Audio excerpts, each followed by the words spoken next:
আসসালামু আলাইকুম রহমতুল্লাহ। প্রিয় দর্শক, ইস্তেগফারের আমল সপ্তাহের যে কোনো দিন যে কোনো সময় করতে পারেন।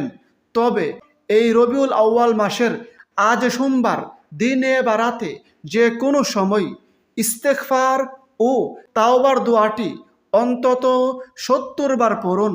বিনিময়ে আল্লাহ তাআলা এই জীবনের ছোট বড় জানা অজানা সকল প্রকারের গুনাহ মাফ করে দিবেন।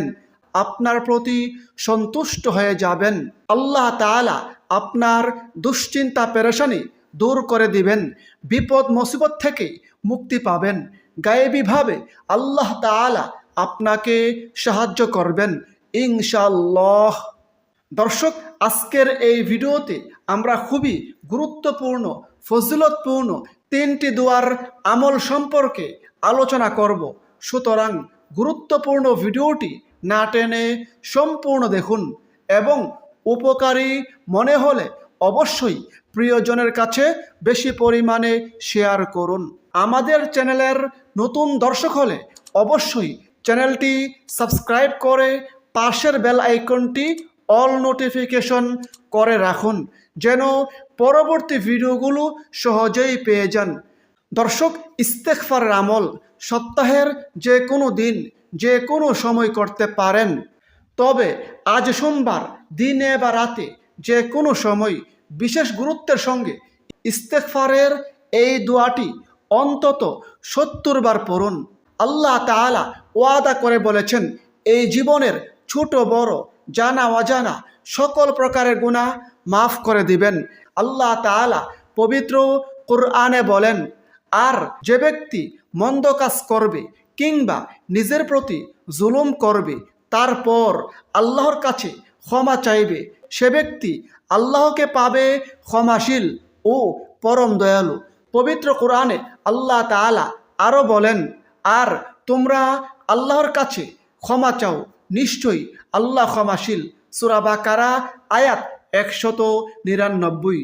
দর্শক, হাদিসে রয়েছে, হযরত আবু হুরায়রা রাদিয়াল্লাহু আনহু হতে বর্ণিত আছে, তিনি বলেন, আল্লাহর রাসূল সাল্লাল্লাহু আলাইহি সাল্লাম বলেছেন, প্রতি সপ্তাহে সোমবার ও বৃহস্পতিবার আল্লাহ তাআলার কাছে আমল পেশ করা হয়। তখন আল্লাহ তাআলা তার মুমিন বান্দাদের ক্ষমা করে দেন। কিন্তু যে দুই ব্যক্তির পারস্পরিক হিংসা বিদ্বেষ রয়েছে তাদেরকে ক্ষমা করা হয় না।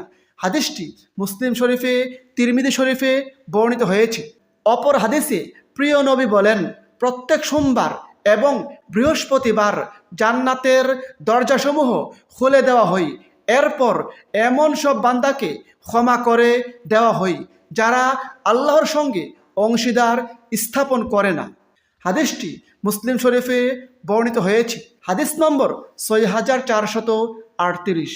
দর্শক, আল্লাহ তাআলা আমাদের এই জীবনে দিন ও রাত দুটি ধারা রেখেছেন। এর মধ্যে কিছু দিন ও রাতকে বিশেষভাবে বরকতময় করেছেন। এতে সঠিকভাবে আমল করলে দুনিয়া ও আখিরাতে সফলতা লাভ হবে। দর্শক, আমরা এই জীবনে ছোট বড় জানা অজানা কতই না গুনাহ করেছি। গুনাহ করতে করতে পাহাড় সম পরিমাণ করে ফেলেছি। গুনাহে জর্জরিত আমাদের এই জীবন।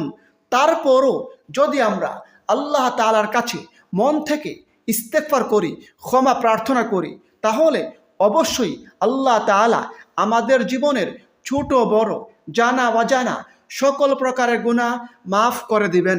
দর্শক, ইস্তেগফারের মাধ্যমে আল্লাহ তাআলা বান্দার প্রতি সন্তুষ্ট হয়ে যান, বান্দার জীবনের গুনাহ খাতা মাফ করে দেন এবং সেই সাথে বেশি বেশি পরিমাণে ইস্তেগফারের আমলের মাধ্যমে আল্লাহ তাআলা বান্দার সকল দুশ্চিন্তা পেরেশানি দূর করে দেন, বান্দার বিপদ মুসিবত দূর করে দেন এবং ইস্তেগফারের আমলকারীকে গায়েবীভাবে রিজিক দান করেন।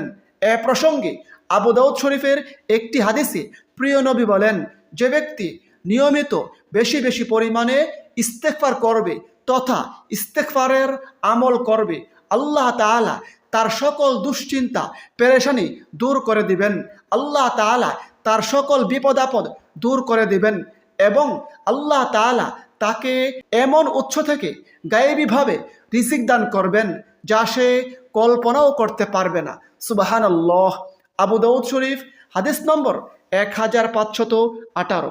আল্লাহ তাআলা পবিত্র কোরআনে বলেন, হে নবী, আমার বান্দাদের জানিয়ে দাও যে নিশ্চয়ই আমি অত্যন্ত ক্ষমাশীল ও অপরিসীম দয়ালু।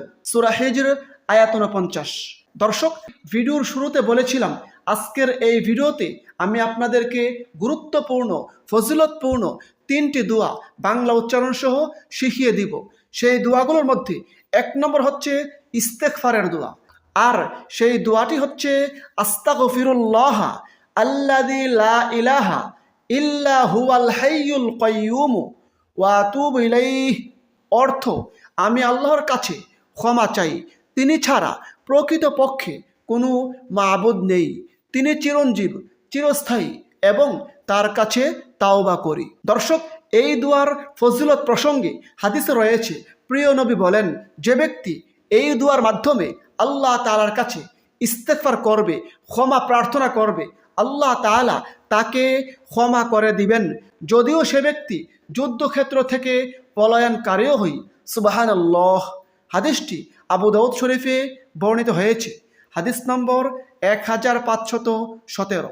দর্শক, যারা খুবই ঋণগ্রস্ত, ঋণের কারণে দুশ্চিন্তা পেরেশানিতে আছেন, তারা এই দোয়াটির আমল করুন। সেই দোয়াটি হচ্ছে আল্লাহুম্মা কফিনি বিহালালিকা আন হারামিক ওয়া আগনিনি বিফাদলিকা আম্মা সিওয়াক। অর্থ, হে আল্লাহ, হারামের পরিবর্তে তোমার হালাল রুজি আমার জন্য যথেষ্ট করো, আর তোমাকে ছাড়া আমাকে কারো মুখাপেক্ষি করো না, এবং স্বীয় অনুগ্রহ দ্বারা আমাকে সচ্ছলতা দান করো। দর্শক, হাদিসে রয়েছে, যে ব্যক্তি এই দুয়ার মাধ্যমে আল্লাহ তাআলার কাছে সাহায্য প্রার্থনা করবে, আল্লাহ তাআলার কাছে দোয়া করবে, আল্লাহ তাআলা তাকে গায়েবীভাবে সাহায্য করবেন এবং আল্লাহ তাআলা তার ঋণ মুক্তির ব্যবস্থা করে দিবেন, যদিও তার ঋণ পাহাড় সম পরিমাণ হই। সুবহানাল্লাহ। দর্শক, আজকের 3 নম্বর দোয়া হচ্ছে ইসমে আজম বা মনের আশা আকাঙ্ক্ষা পূরণের দোয়া। দোয়াটি হচ্ছে আল্লাহুম্মা ইন্নী আসআলুকা বিআন্না লাকাল হামদু লা ইলাহা ইল্লা আনতাল মান্নানু বাদিউস সামাওয়াতি ওয়াল আরদি ইয়া যাল জালালি ওয়াল ইকরাম ইয়া হাইয়্যু ইয়া কাইয়্যুম। দর্শক, এই দুয়ার ফজিলত প্রসঙ্গে হাদিসে রয়েছে, যে ব্যক্তি এই দুয়ার মাধ্যমে আল্লাহ তাআলার কাছে সাহায্য প্রার্থনা করবে, আল্লাহ তাআলার কাছে দোয়া করবে, আল্লাহ তাআলা তার দোয়া কবুল করবেন, আল্লাহ তাআলা তার মনের সকল নেক আশা পূরণ করবেন ইনশাআল্লাহ। দর্শক, এখন আসুন ইস্তেগফারের আমলটি কিভাবে করবেন সংক্ষেপে বলে দিচ্ছি। দর্শক, দিনে বা রাতে যে কোনো সময় এক জায়গায় বসে মনোযোগের সঙ্গে ইস্তেগফারের এই দোয়াটি প্রথমে 70 বার পড়ুন। আস্তাগফিরুল্লাহ আল্লাযী লা ইলাহা ইল্লা হুয়াল হাইয়ুল কাইয়্যুম ওয়া আতুবু ইলাইহি। তারপর ঋণ থেকে মুক্তি লাভের এবং গায়েবী রিজিক লাভের এই দোয়াটি অন্তত 3 বার পড়ুন, বেশি পড়তে পারলে আরও ভালো হয়। আল্লাহুম্মা কফিনি বিহালালিকা আন হারামিক ওয়া আগনিনি বিফাদলিকা আম্মা সিওয়াক। তারপর ইসমে আজম বা মনের আশা আকাঙ্ক্ষা পূরণের দোয়াটি অন্তত 1 বার পড়ুন। আল্লাহুম্মা ইন্নী আসআলুকা বিআন্না লাকাল হামদু লা ইলাহা ইল্লা আনতাল মান্নানু বাদিউস সামাওয়াতি ওয়াল আরদি ইয়া যাল জালালি ওয়াল ইকরাম ইয়া হাইয়্যু ইয়া কাইয়্যুম। তারপর অন্তত 3 বার রাসূলের উপর দুরূদ পাঠ করুন। সেক্ষেত্রে আপনি যে কোনো দুরূদ শরীফ পড়তে পারেন। আপনি চাইলে এই সহজ দুরূদ শরীফটি পড়তে পারেন, আল্লাহুম্মা সল্লি ওয়া সাল্লিম আলা নাবিয়িনা মুহাম্মদ। তারপর সর্বশেষে দুহাত তুলে বিনয়ের সঙ্গে কাকতি মিনতি করে আল্লাহ তাআলার কাছে নিজের জীবনের সমস্ত গুনাহের কথা স্বীকার করে ক্ষমা প্রার্থনা করুন। আল্লাহ তাআলা জীবনের ছোট বড় জানা অজানা সকল প্রকারের গুনাহ মাফ করে দিবেন। সেই সাথে আল্লাহ তাআলার কাছে সকল প্রয়োজন তুলে ধরুন। আল্লাহ তাআলার কাছে ঋণ থেকে মুক্তি লাভের প্রার্থনা করুন। আল্লাহ তাআলা গায়েবীভাবে আপনাকে সাহায্য করবেন, গায়েবীভাবে আপনার প্রয়োজন পূরণ করে দিবেন, বৃষ্টির ফুটার মতো রিজিক দান করবেন ইনশাআল্লাহ।